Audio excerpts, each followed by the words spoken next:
Hello. I am loving Cornell Butler for bringing us into this. Is this Kevin? It is Kevin. Today it's the Kevan and Michelle show, or the Michelle and Kevin show, and that's the fake Andy and Amanda. That's it. That's what we are tonight. That's what we are. The fake right. Andy and Amanda. That's right. How you doing? And I've got Kevin? I got a little bit of a British accent, so we might be able to, that makes up for the loss of Amanda's. I'm doing good. How about you? I'm great. I can't do accents at all. The only accent I have is my South Philly Italian accent.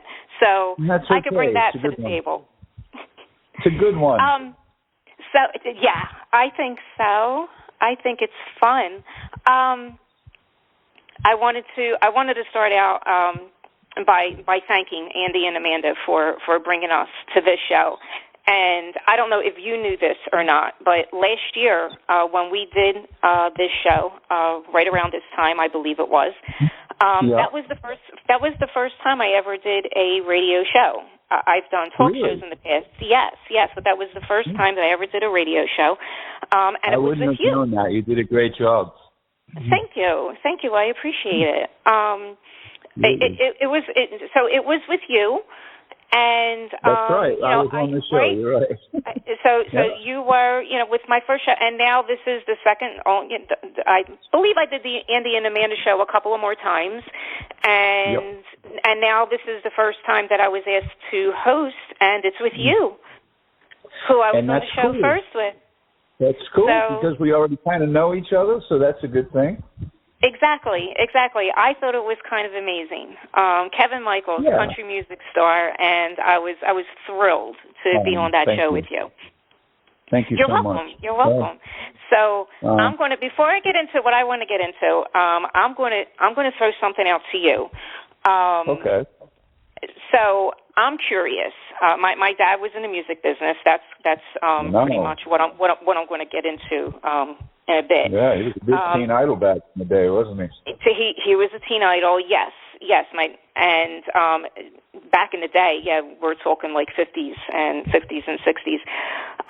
But my question to you is, since how has the music business, and I know there's a lot of answers to this question, but how did the music business change? The process, the distribution, the necessity or not to tour? What are your thoughts on that?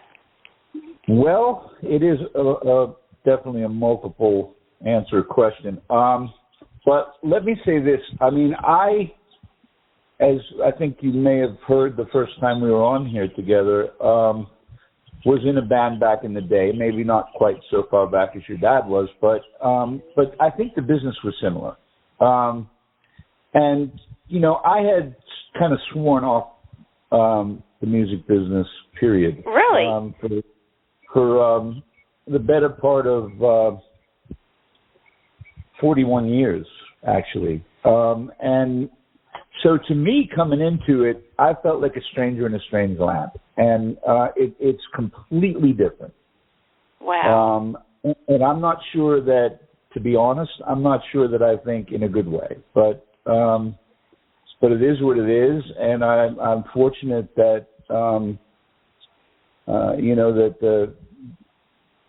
the record that I put out, Down Home Georgia, went to #1 on the country charts. I know. Which is crazy because I couldn't even promote it. You couldn't. In other words, you didn't tour with that. Well, no, I wanted to. I was scheduled to promote the record, and then I had a health issue that prevented me from, from moving around too much. But I couldn't go above 1,000 feet above sea level, so I couldn't even cross Los Angeles to the valley, let alone get in the plane and promote the record. Wow, I did not know that. Yeah, that's kind of kept that dark.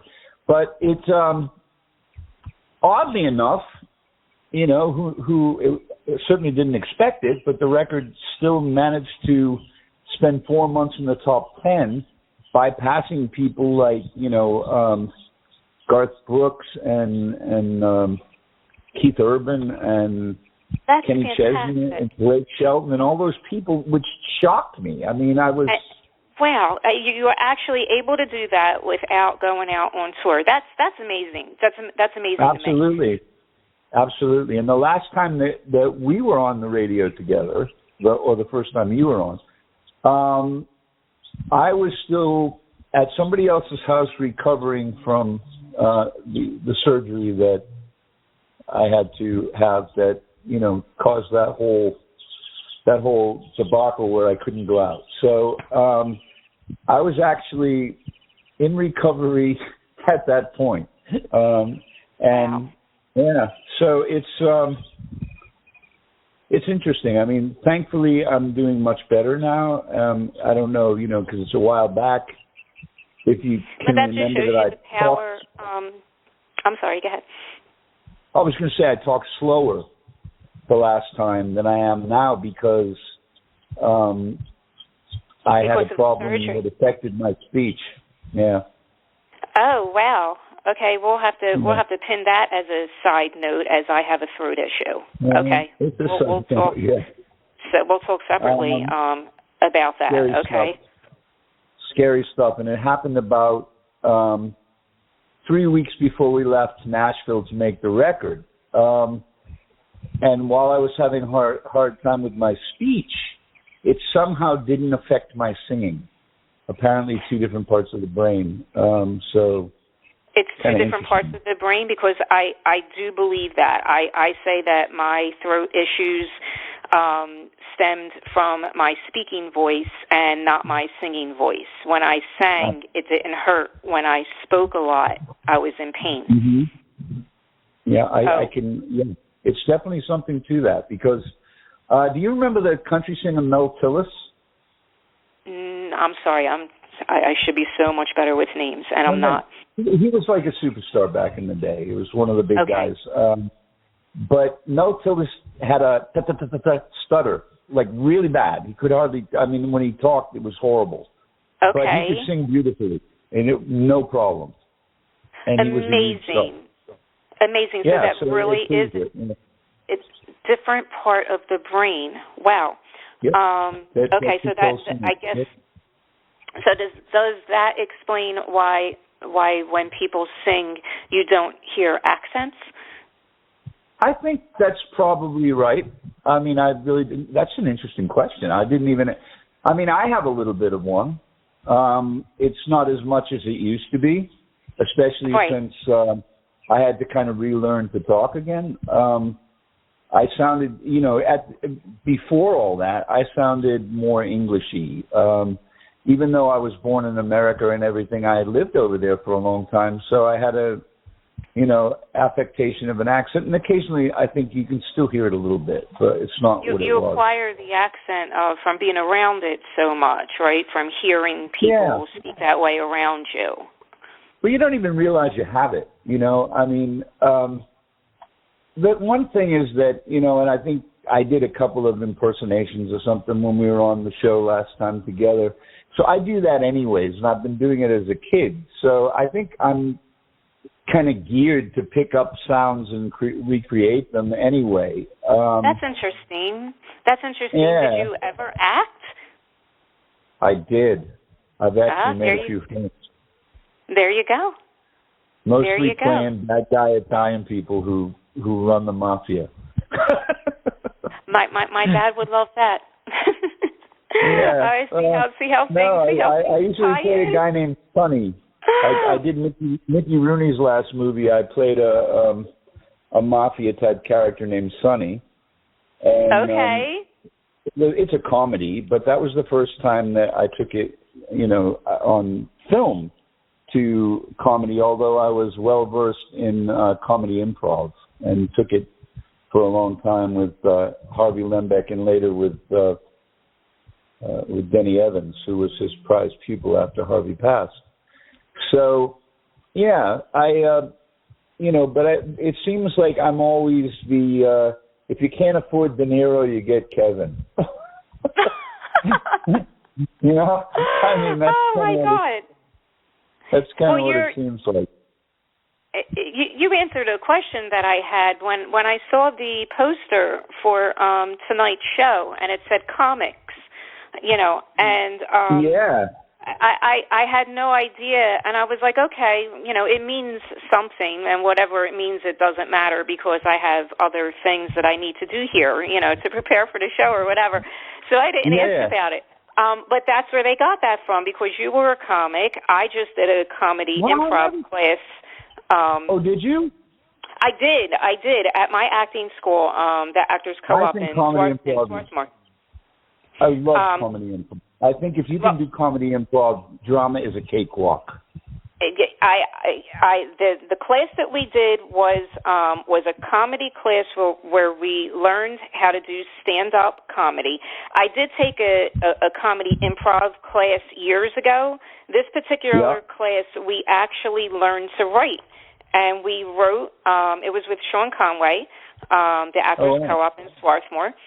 And we learned to write, and at the end of it, we all got to perform. We did 2 or 3 different shows, sold out shows to, you know, like 150 people. Like, and if you could do stand-up, you can do anything, because if you can do stand-up, I've never tried, to be honest with you. Oh, you have to try it. You have to. I don't know. I think I'd be scared out of my mind. If you could act, dancing, acting, singing, whatever it is, after doing that class, like I always feared it, but after doing that class, I could honestly sit here and say that the hardest thing to do is stand-up comedy. And if you could do that... No doubt. I mean, that's horrifying to me. If you could do it and get over the fear, it actually can be fun. Well, I believe that. I mean, we had, to me, one of the greatest stand-up comics ever in our improv class when I started taking lessons, and he would come and go later on, Robin Williams, and also John Ritter. You took class with Robin Williams. Yeah, funny guy. No, you didn't. Wow. Well, I didn't. Yeah, with the comedy improv, Harvey Lembeck. Amazing. Was Robin and John Ritter's coach? Yeah. Oh, wow! Yeah. Drop the mic right there. Wow. Well, yeah. It was just kind of cool to be. He actually helped me with a lot of stuff. The first few times that I did it. I mean, that could be that's another whole show right there. Just tell us one thing. If there was one thing that you would want to tell the audience of something that he helped you with, or something that you took from that class, what would that one thing be? Well, we were doing a show, and I had never done a comedy improv show, and I was very unsure of myself with comedy improv to start with.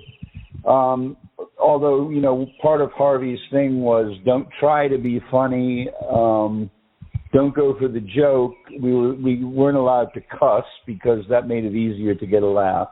Right. There was a lot, and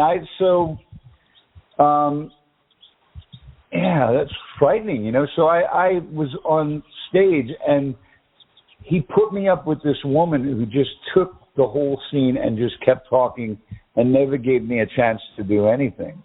And Robin had been in some of the classes and saw me play this Italian mobster guy that was and he came, and because in between I was so upset I was like going to leave. I was kind of like, I can't, I don't even want to get up again. It was like horrible, and I didn't get to do anything. And he said, well, the scene was kind of funny anyway, but here's the thing, you can be really loud and stuff when you play that character that they called the guy, which was just basically like an East Coast Italian guy that was like,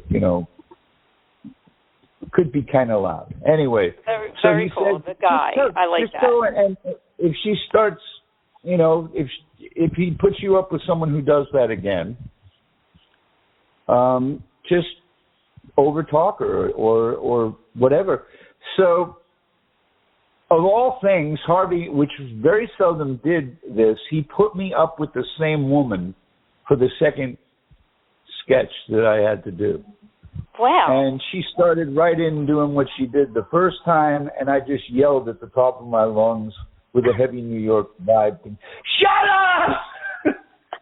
And the whole audience cut up laughing. And then I was oh, my God.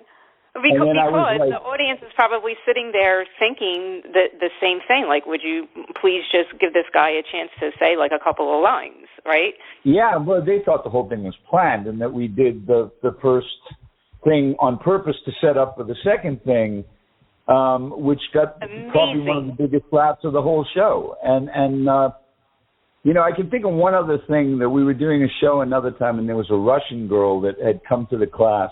And she was in the, she would deny people, which, you know, that's a no-no in improv.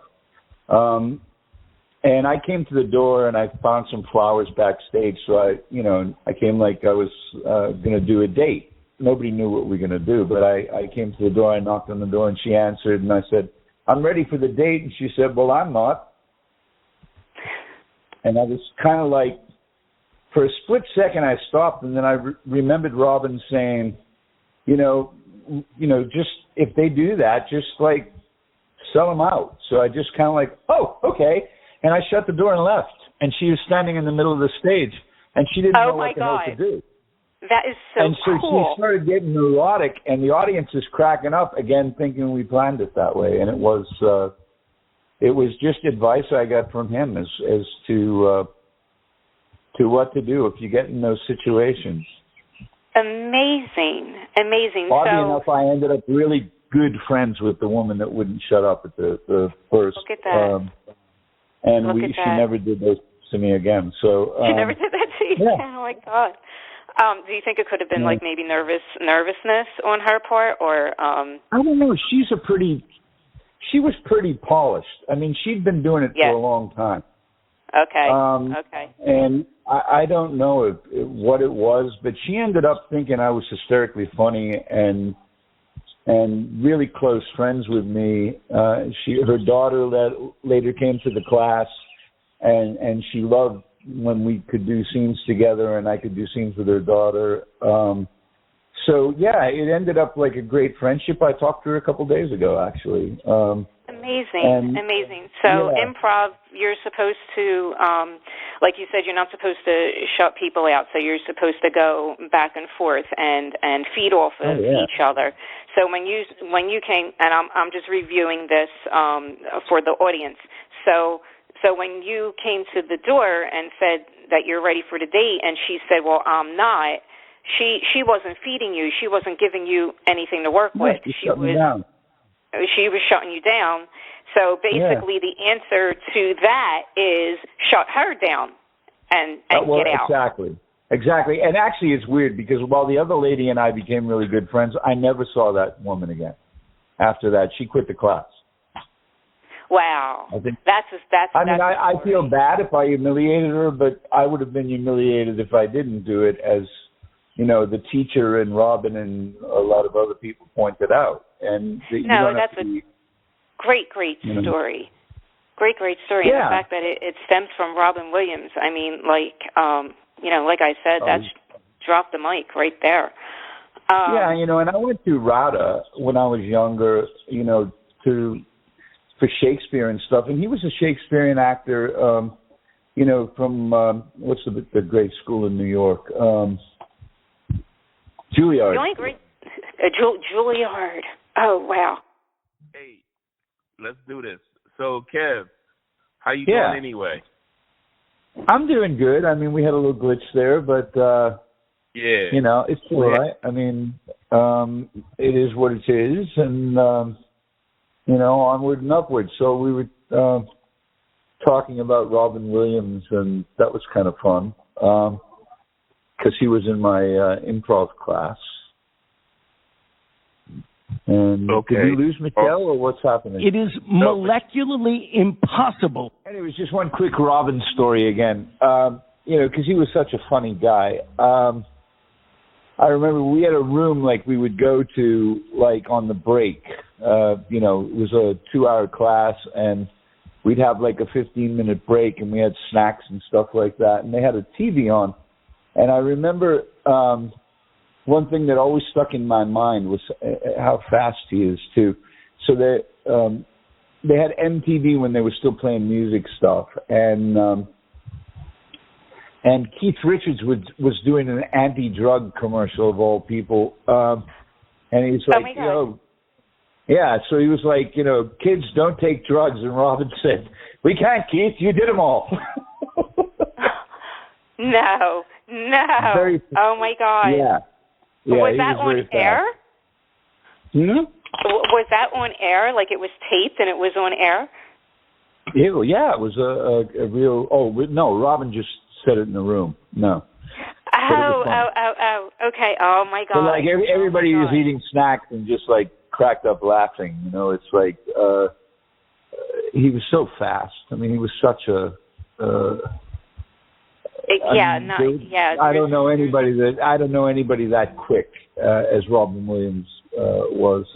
I love Sebastian Maniscalco. He's my favorite current comedian, but still, he doesn't have the speed of Robin. I love him too. He's a comedian that I love to sit down and watch.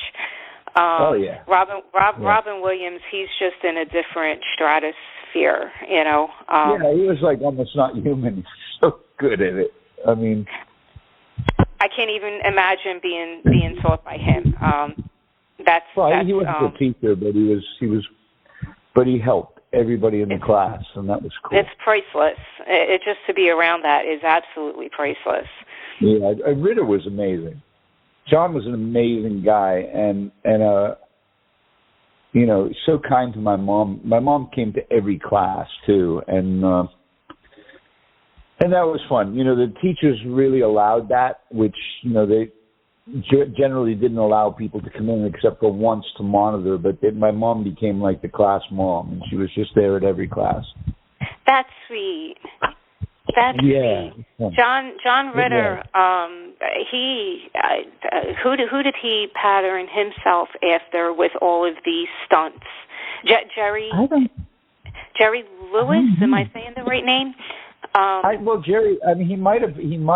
I think that he was certainly into a little bit of Jerry Lewis. I know that the second teacher after Harvey died, Denny did a great impression of Jerry Lewis, and he was the second teacher. But John was just like such a sweet man, and what a powerful actor when he played serious roles too. I mean, he was just amazing. Of course, Robin was too. Exactly. Yes. But we strayed somehow. We strayed to acting and stuff when you asked a question originally about music, and we were talking about how music was, back in the day when your dad was doing it and how it is now. And right. I had asked you the question about things that were different, the process of distribution. But I said I wanted to. I'm sorry. I said I find it weird now. The this whole online thing where you can't reach anybody by phone anymore. You just have to submit your music, and there's a half a dozen or a dozen different online distributors that really I don't think get you anywhere. And then there's like a few that are related to the big companies like Sony Music and Universal, and they suddenly within like a couple of weeks of each other, both the Universal owned online site and the Sony Music one of the Sony Music ones suddenly made it where you had to submit, and then. But I don't think there's anybody there because of COVID still, and you can't get in touch with anybody. You call up even Sony Music's number, the main number, and it's like, well, we'll direct you to, if you have somebody's direct number, we'll direct you there. It's otherwise nothing. So it seems you can't talk to anybody. like with the self-tape auditions. Kind of like the same feeling. It might be out of your way to have to drive to the audition and whatnot, but it just seems so impersonal. And the self-tape, we're not videographers. The self-tape compared to what we would look like if they were putting us on tape is going to be very different. And yeah, so that I would love. Wow. I keep saying I would love to have a conversation with my dad now. And, the differences between the way it was then and the way it is now. There's so many differences. And, a lot of it, I guess people are like, oh, it's easier because you just do this or you just do that and you stay at home and you just submit. It's not, because before, I had told you I don't know if I told you with one of our phone calls or one of our texts that a song that my dad and he wrote and we produced it and I shot it in Nashville, and I was actually able to walk around, it's miles and miles of a stretch of where all those record label companies are. But I was literally able to walk around with the song on pencil and paper and on a cassette tape. And I was able to walk around and walk into every single one of those music companies and say, hey, here's a song my dad and I wrote. And, hopefully you'll get back to us, right? Can't do that now. Well, I don't know if you can, or I don't think so. But, did you have appointments with them, or did you just walk in? No. I literally walked in off the street. My girlfriend lives in Nashville. All the people?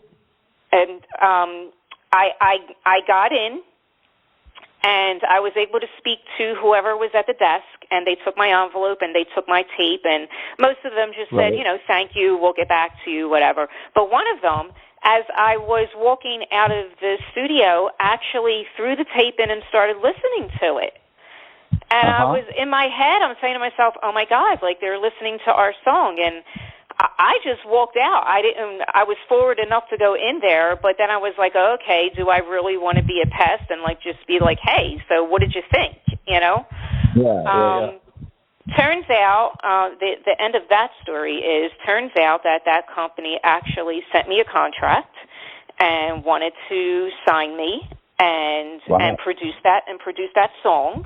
Okay, I'm sure it was geared around like I'm sorry. Was it one of the majors or? I don't remember. It wasn't Sony or like one of like Universal. It wasn't that, but it was a big building like on that strip. So with people there. So so we wound up not doing it because the contract, they wanted 50%. And that's actually good these days. My dad said no way. And like my dad was in the business like forever, and I was just like dabbling at the time, and I was just like, okay, and I never. I would love that right now, 50%. Well, that's as much as that sounds like crappy. Yes. It's like now here's what, if it's only 50% of record sales, that's a great deal. Because nowadays they have what they call a 360 deal. And the 360 deal is, first of all, they don't give you a huge advance like they used to. Now the most you can get is probably $250,000, which is considered a big advance now. It wasn't in the day. But $250,000 back then would have been a lot of money too. So, okay, so they give you that. You have to pay it back, but now they get 85% of record sales. You only get 15. That's now? This is what they want in most cases now. They take half of your publishing, half of your merchandising, and 25% of your concerts. It's like, I know that for me, the reason I want to speak to someone is because I have a history in the business, and I'm not just someone brand new off the street. Right. And I'm not, okay, I'm down for, if they want 50%, if they give me a bunch of money up front and they want 50% of record sale, they can have it. Right. I don't want to necessarily give up publishing because I have my own publishing company. Well, so that's what it was, and that's what I remember that he was upset about. The publishing? Because they wanted half of the rights for the publishing. Yeah, for the writing, right? The lyrics, the music, right? Yep. Yeah, so that's why he was... The merchandising, unless they pay for the merchandising, they shouldn't get anything. And unless they like do all the work on the concerts and like, lay out money for tickets and whatever, all the promotional stuff and everything, they shouldn't get anything out of the artist for a concert. That's just kind of not fair. Okay. I don't know how it was and how it is now. But 85% sounds that just sounds insane to me. No matter what business we're discussing, correct? Yeah. Am I wrong? I think it's insane. I won't do it. But that's why I wanted to go through this company called The Orchard, and The Orchard is owned by Sony Music. Okay. And they allow you to keep your label if you have your own label, but you used to be able to submit to them, and they would decide whether they wanted you or not, as opposed to like DistroKid or TuneCore or whatever, where anybody can send it in. Okay. But if they accepted you, you could also get upgraded to Sony Music. But if you did get upgraded to Sony Music, and they were only taking 15% and giving you 85%. However, if they gave you a big advance and upgraded you to Sony, to Sony Music, then they would take between 35 and 50% of record sales only, and that's not a bad deal. Okay. That sounds more reasonable. Yeah, I mean, because they've given you a bunch of money to do it, and you still have to pay it back, but they still get 50% for that. And but publishing, a lot of people do take 50%. Most record companies take 50% of publishing. That happened. That's what happened to the Beatles, and we see where that all ended up. Michael Jackson ended up owning all their music for a long time. Right. He bought it from some other company. Right. Yes, yeah, I heard about that. So Michael Jackson was actually able to purchase. Yep.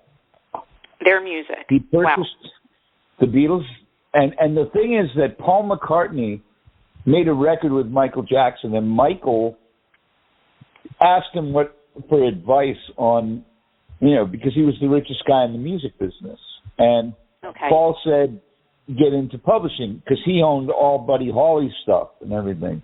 And he said, if you get into publishing, then, you can make a bunch of money off of that. And Paul always says it like a joke. He says, Michael says, oh, I'm going to buy yours, And he said he laughed, and then he did. And then he wouldn't give him a raise or anything like that, so they ended up not friends anymore. But oh, wow, I did not know that story.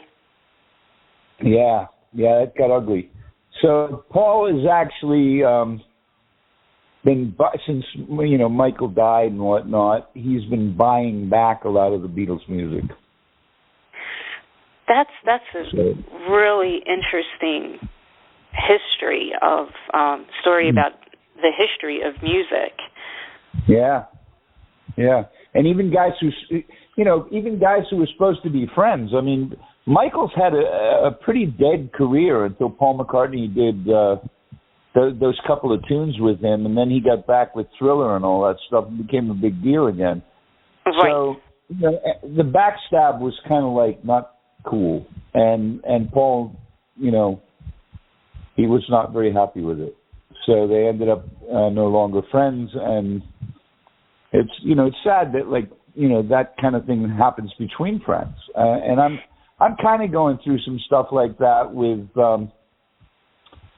the guy who produced the stuff in Nashville with me. Okay.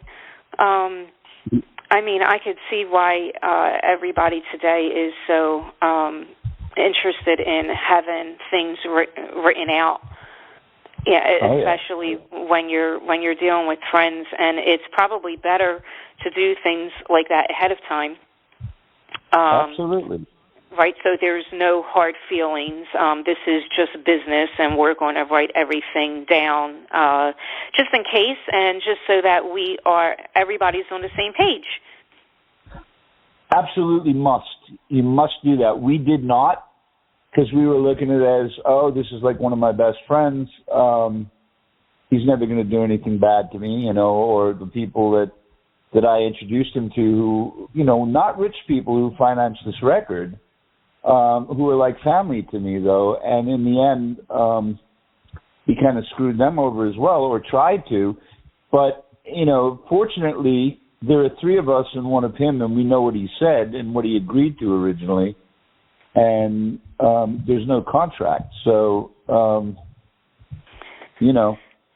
I think the three of us who know that he agreed to, which standard is like 3% or 3 to 5% of the sale of the record. Period. That's it for a producer, unless you pay them outright. Okay. And he ended up wanting 50% for producing it, which I'm not getting 50%. So why should he? That's right. Exactly. I agree. Yes. Yeah. I totally agree there. Yeah. So that friendship is over. But it's sad. It's really sad that friends can do that to other friends, and that just that businesses, show business. There's so much dirty dealing in the movie business and TV that's what business and record business. Yeah. That's where I what I hear, and my dad always, and we'll hear it because I want to play his song. He's very up. Yeah. I'm going to put that on in a second. I've heard a couple of them. He was great. Which ones did you listen to? I think is it Heartbreaker? Yes. Yeah. Yes, that's the one. And Mona. And Mona. Those are the two that hit the Billboard chart. Yeah, I like those really a lot. And I think it's Heartbreaker that was actually in the top 20, but I don't want to confirm that because I'm not 100% sure of that. But I know it was up very. Big hit TV series. There was just recently on Netflix a hit TV series called Heartbreaker. It's a pity you couldn't have sold some of the song. That title, that even for other songs, there's like so many other artists that have made songs called Heartbreaker. I'm sure. But yeah, like I would absolutely love. I'm gonna play it. I'm gonna play it. Let me stop saying I'm going to do it and actually do it. So now, basically, what I'm doing is a friend of mine. Bob Charger. He's a radio and television personality, 53 years in the business. I was talking to him before the show, and he was friends with my dad. And he actually sent me the links, the YouTube links for his song. Oh, okay. That's where I heard it. I was ready to play them on my CD player. Oh, wow. Yeah, because I have them on a CD and a CD player. I was ready to play it on that, and Bob just sent me the links, and I was like, oh, cool, like this is great. Very cool. So yeah. So being Christie. Is he currently a radio personality? Is Bob currently a radio personality? He still is. Radio, television. He's a SAG actor. 53 years in the business, so he's up there. He's probably around my dad's age. They met, I believe he told me, in I think 1963 they met. It might be a little bit after that. The song came out in 62, so it might have been a few years after that they actually met. I was 7. I was born 4 or 5 years after this song came out. So what I'm going to do is I'm going to play it on my cell phone, and I'm just going to have the phone that we're attached to each other on just next to it, and hopefully that'll give a good reading. So let me. I just have to hit on mute, and here we go.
I don't think we're going to have time to play the other. But the reason why I chose that one over Mona, hopefully we'll do another show together and we could play Mona.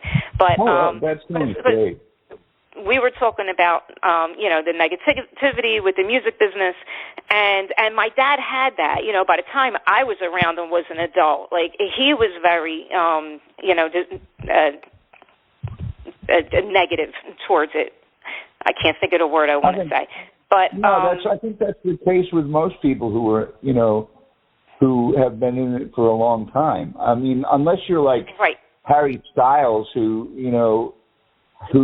probably got screwed early on and, just made a deal with Sony Music where they gave him $50 million or $80 million, something like that. Just to re-sign with them, and you don't have to pay it back. When he was so positive. I mean, he has other songs that aren't positive, but with this one, it's after he died, and I listened to this song again after not listening to it for many years. I just said to myself, oh my God, wow, my dad was positive. My dad liked to dance. My dad liked to get people up and dance and make them have fun, How do you get to a point? How do you get to a point? How do you go from that to, being so negative, like, no way, no, they want 50%, like, no, show them the back of your jacket, how do you get there, and me at 30-something years old, at the time I was young, 30s, at that time, I was just like, oh, I don't understand, like, why are you being so negative, But I could, after hearing your stories and a lot of other people's stories, I could see now where, if you're chipping away at something for 20 years, I could see where you could land there. Most definitely. On the other side of it, though, it's like you have to think like, well, you don't have to think that way, obviously, but but on the other side of it, I think 50% of something is better than 100% of nothing. So. Well, that's what I had thought. Me being the positive person that I still was at 30 years old, I remember sitting in the parlor of, my mom and dad's home and just being like, wow, 50%. Like, 50% is better than 0%. Like, I want to do this, but, like I said, he had a lot more experience than me. So... but and things change, and the reason, I definitely want to have another conversation with you about all the things that changed in the business, because like just something as simple as streaming. I did a class in Cape May, New Jersey. They had a music festival, and I did classes. You went to classes during the day, and they had the festival at night. So I really loved the classes, like sitting and taking all the notes and everything. And there was one class where it was just like a whole hour and a half of them just discussing streaming. And it was at that point, and this was about, I want to say maybe about 7 years ago. It was at that point that I just sat and I said to myself, like, wow, I have lyrics and I could find musicians, but when it comes to what you need to do for the distribution of music nowadays, like I have no clue.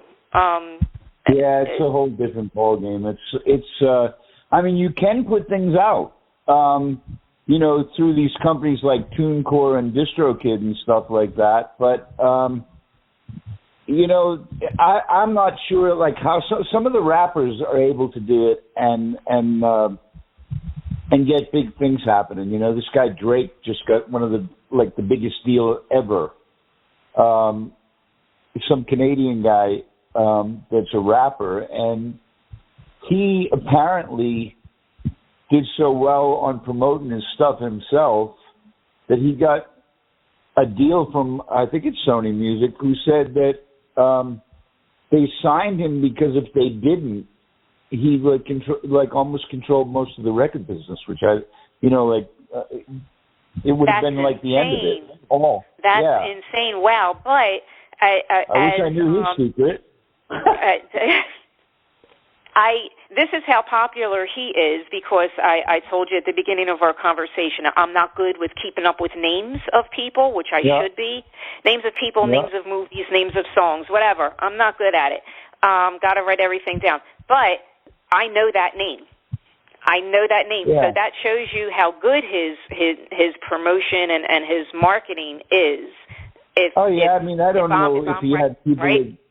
He might have had people with a lot of money behind him that helped him with it. I don't know how he did so well with, I mean, I do know that some of the guys who got really famous just went out on the street and basically started, like, going into neighborhoods where they wanted to market their stuff and just blaring it over. This is going back when CDs were selling. I was just going to ask you if that was... CDs out of the trunk. Yeah, if that was many years ago. Yeah. So you're talking like probably like the 90s, like Fresh Prince of Bel-Air, like kind of like days? No, it was like later than that. But I'm trying to, no, it was during, wasn't that long ago, maybe only 5 or 6 years ago, that you could still sell CDs. And I mean, look at Ringo told me that his new record, he had the most sales on vinyl. So vinyl's coming back. Yes, that I know. Vinyl is very popular now. I actually saw a vinyl record in Walmart for like $25 for a vinyl record. Yeah. Yep, yeah, it's very, very popular. I'm probably going to release, when I release the new song, after we re-release Down Home Georgia, which is going out now to the world, I'm going to release the new one while that's still getting some play, and probably do a vinyl, like a vinyl 45 that we can sell, so you can buy both songs at the same time. I love that idea. Yeah. I absolutely love that idea. I love vinyl, and I love 45. Sounds better. My dad had 7/8 songs, and that's what I had them on. 45s. Yeah. Wow. 45s. Yeah. A lot of music. And I really like that you could hold them as opposed to just being. I agree. Right. Instead of I don't like just like plugging a stick in or streaming.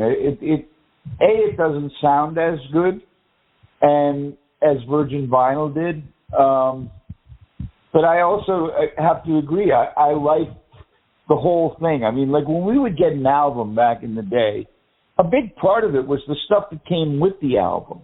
You bought the Beatles' White Album, you got 4 8x10s of the Beatles in a big poster, and all the words written on the inside of the cover. I remember reading those words. And there's a Facebook post that just went up yesterday. I saw, and whoever put the post up, it said how. You know how they're always putting stuff up about, how kids today don't know, this, that, or the other thing. Yeah. And this post said how the kids today do know the words of all of the songs because of sites like lyrics.com. Whereas we had to listen to the song and follow along from an album cover or maybe a flap inside a CD, but you had to go out and buy it. If you were listening to the radio, or when it used to be listen to the radio, if you were listening to the radio and did not know the words of the song, you were out of luck. You needed to get up and get on your feet and get out of the house and go buy a CD, go buy the record album, right?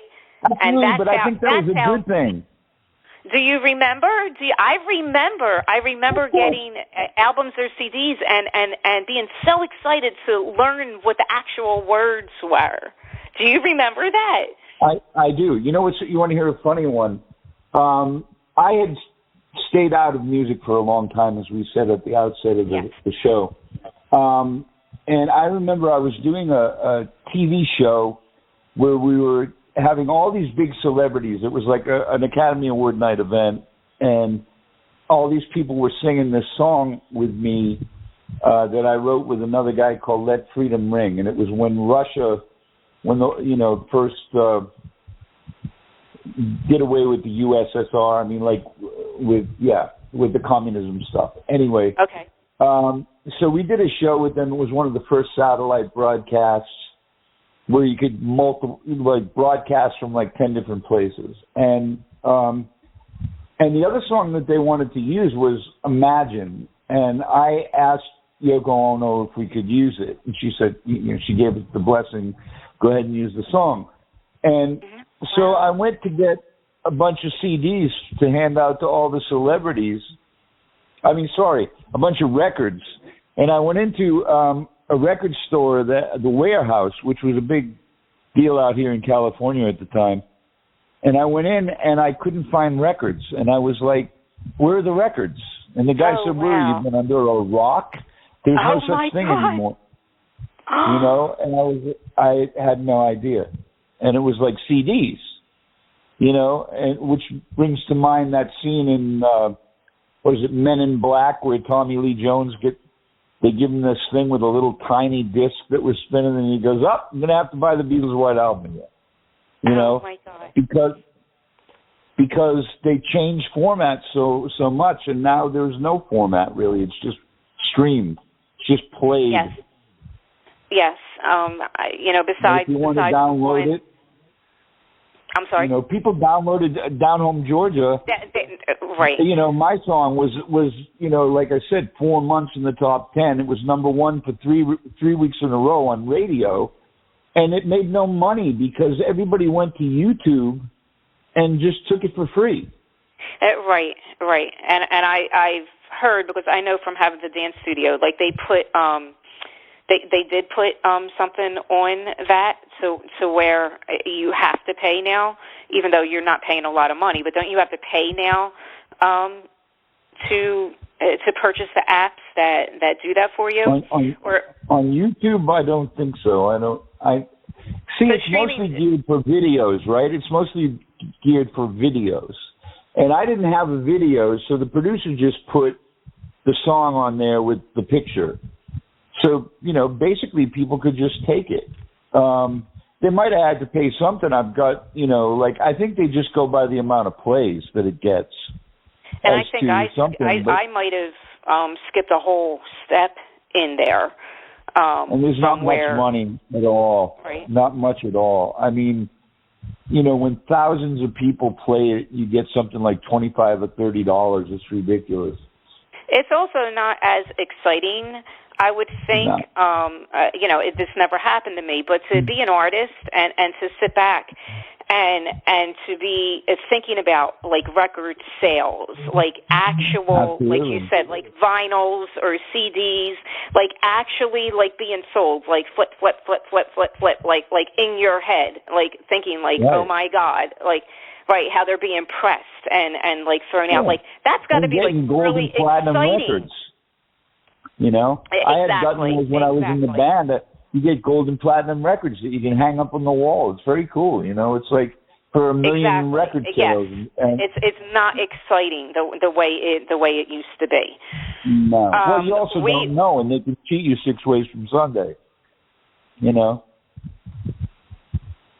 We are getting we're getting signals for shout outs here. Yeah. I'm going to go. I'm going to go first, and then and we are going to have to pick up this discussion another time that Andy and Amanda are unavailable because this was great. This was great. I had an awesome time. I enjoyed it as well. I'm going to go first. Okay, shout outs. Okay. Amanda Love, Andy Kimball, thank you so much. Lori for listening, Tim for listening, my South Philadelphia Facebook family, Bob Charger, love you so much. Thank you for all your help. John D'Antonio for listening, Ron's Auto for listening, Alpha Realty Group, Tony Mecca, and the Heavy Mental Gypsies. That'll be another show all together. My dad in heaven, love you. And finally, to my love, my hearts, my nieces, Dina Marie and Marlena. Love you, girls. Go out and do good in this world. Back to you, Kevin. All right, thank you. And I would just say thank you to Andy and Amanda and Cornell for having us do this. And I only asked one person to listen, which was my one of my young buddies, Evan Esterbrook. So I'll shout out to him and to my grandchildren, River and Connor, and I love you guys. And yeah, so, and I'll shout out to Phil and Florida Becca too, without whom I couldn't have made my record and wouldn't have the number one song without them. So that's it for me. You are awesome. You are just awesome. So are you. So are you. Thank you. I think we might really be out. This. I'm not sure. No, I think we hear when we get knocked out, but okay. So I'll do one more. That English lady comes on and tells us your time and kicks us off. My last one, the Actors Co-op, my acting school, the 7. Oh, there you go. Swarthmore, PA. Pete Postig and Val McAdoo. They are having a premiere July 7th, 7 p.m. at the PAC Center in Swarthmore. Be there. There you go. How's that for an out? How's that for an out? There you go. Be I think there. That's a good one. That's I'm going to also throw one out to Albert and Karen Lee, who Albert played lead guitar on my. He's a legendary guitar player who played on my record, and his wife came along when he did it, and we've been great friends ever since. And I will be seeing them on the 3rd at a 4th of July party. So, fun time. Shout out to them. That's and Robbie so Krieger from The Doors, who played slide guitar for me. Who played? Say that again? I said Robbie Krieger from The Doors, who played slide guitar for me on my records. You're kidding. You're kidding. No. Oh, I know we're 3,000 miles away, but we need to do lunch somehow. Yeah. Absolutely. Yeah, you got too many. Well, I mean, there are legends. The thing is, the album's going to be called, when I finish with it, it's going to be called Walking with the Legends, because we have mostly legendary players on it. Yeah. I love it. I love it. You really did. You really did walk with legends. You are. You just wow. Treasure your stories. Treasure your stories. Some of these people played for Elvis in the Muscle Shoals Rhythm Section. I mean, I'm so blessed to have people like that play with me. Absolutely blessed. Absolutely. And there I am. Thank you, God. Thank you, God. Right here we are, and we're out. Yep. You know I'm on my way, I'm going down home to Georgia. City life is hard for a guitar picking man. Yeah, I'll be on my way, I'm going down home to Georgia to drink some moonshine whiskey and to join a country band. Yes, I'll be on my way, I'm going down home to Georgia. Right back in the city's laying heavy on my mind. You know I'm on my way, I'm going down home to Georgia for some real fine home cooking and some old muscadine wine. Oh, life out in the backwoods is the kind of life for me. Living clean and fine and good in everything you see. Singing songs and carrying on with no complaint or noise.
Travel through my life.